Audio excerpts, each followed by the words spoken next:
Hi there guys, my name is Zach and welcome to Painting Support Group. Today we're going to be looking at 3 different ways that you can base your models entirely free. Now first of all we're going to get some free plasticard from an old used gift card. Now you can also get these, some coffee shops do them as loyalty cards and things like that. But if we ever are about to throw any out, I just put them in my bits box. So we're going to cut it into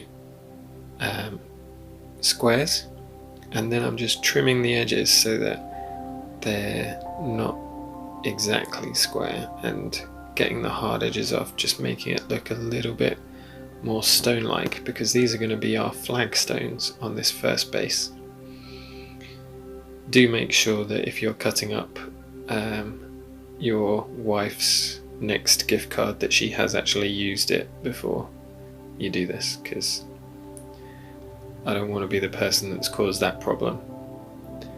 So here I'm gluing them on with super glue, the 3 pieces, and making sure that they're staggered in the way that you would expect from flagstones.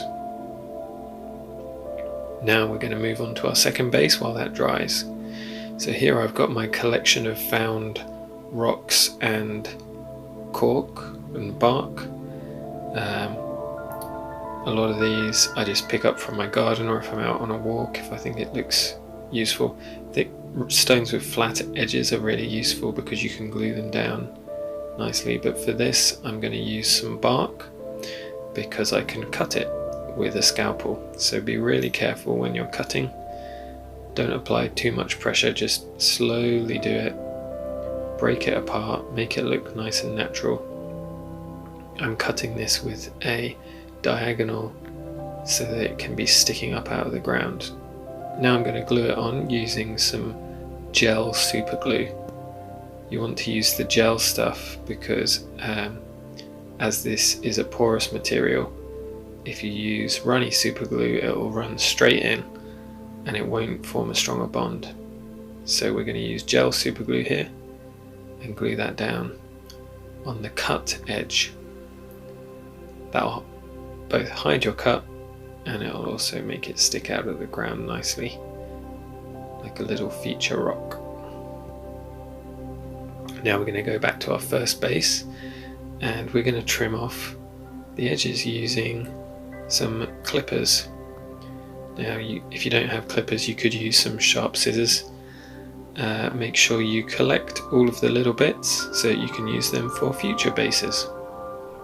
And once we've trimmed all of that down, we're going to go back to the scalpel and just trim off any of the harder edges, making sure we cut away from ourselves, just safety first and all that. So we've trimmed around the edges. Now this is sand that I had from an old DIY project, but you could collect it from anywhere where you can get sand, and I sieved it as well to get rid of the larger stones. We're going to glue that down using super glue and then dip it in. You can use PVA if you'd rather, but super glue dries quicker. There we go, just around the edges.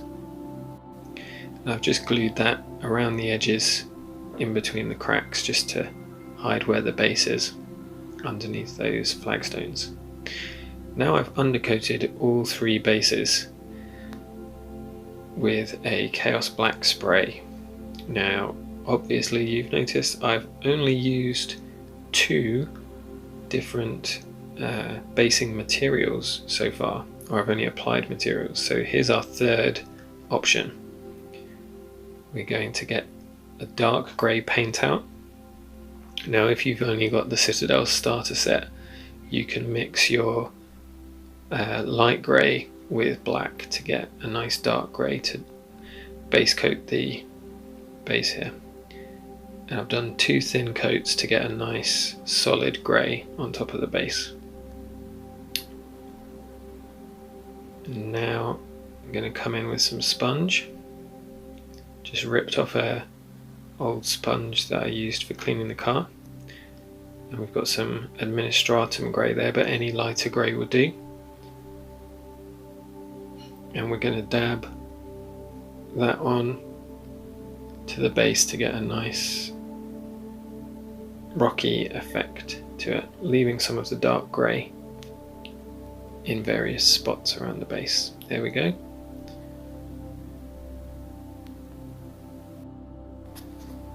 Now for this next bit, you're going to want quite a large brush with a nice thin point, and the reason for that is that it can hold a lot of paint without you having to go back to the palette. We're going to get some Abaddon black, and we're going to really water it down so that it flows nicely off the brush. And then, being very careful, we're just going to slowly and carefully draw a black line across our base.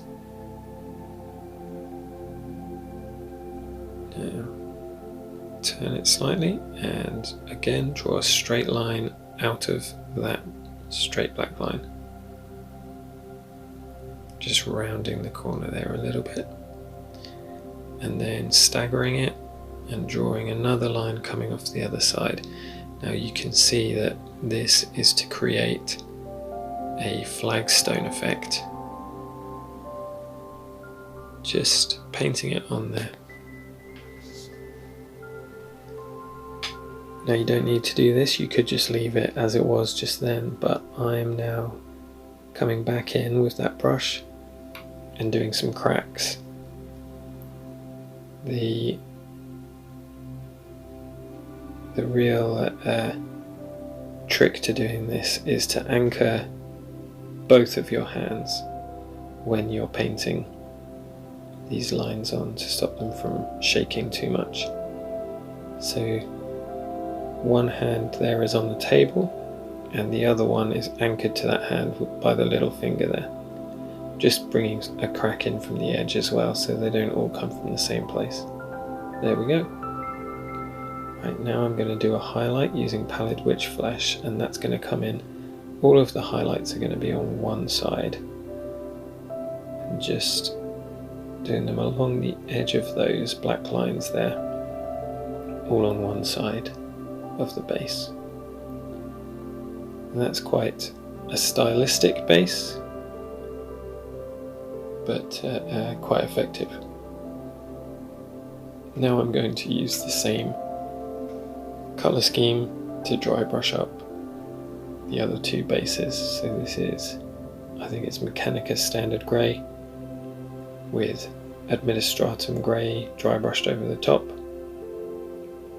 And then in a bit we're going to use Pallid Witch Flesh over the top of that. Now, that's quite a harsh transition, but bases are a lot like scenery where you don't really want to spend ages on them. You want some good bases that frame your models, but this isn't about creating a golden demon winner. You can see for those flagstones I'm getting most of the colour from dappling it on, and then I'm dry brushing to get some streaks on once I've got the main amount of colour onto the middle of those flagstones, and that's to avoid too many brush strokes actually on the main part of those flagstones.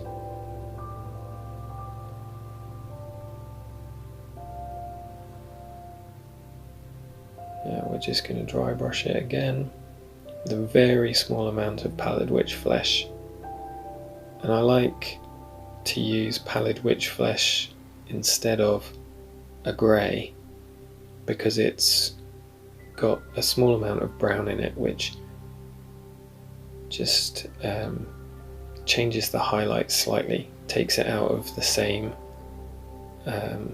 register, as it were, the same tone. So maybe suggests the idea of yellow sunlight on the stones instead of just having them completely grey. Now we get a dark brown.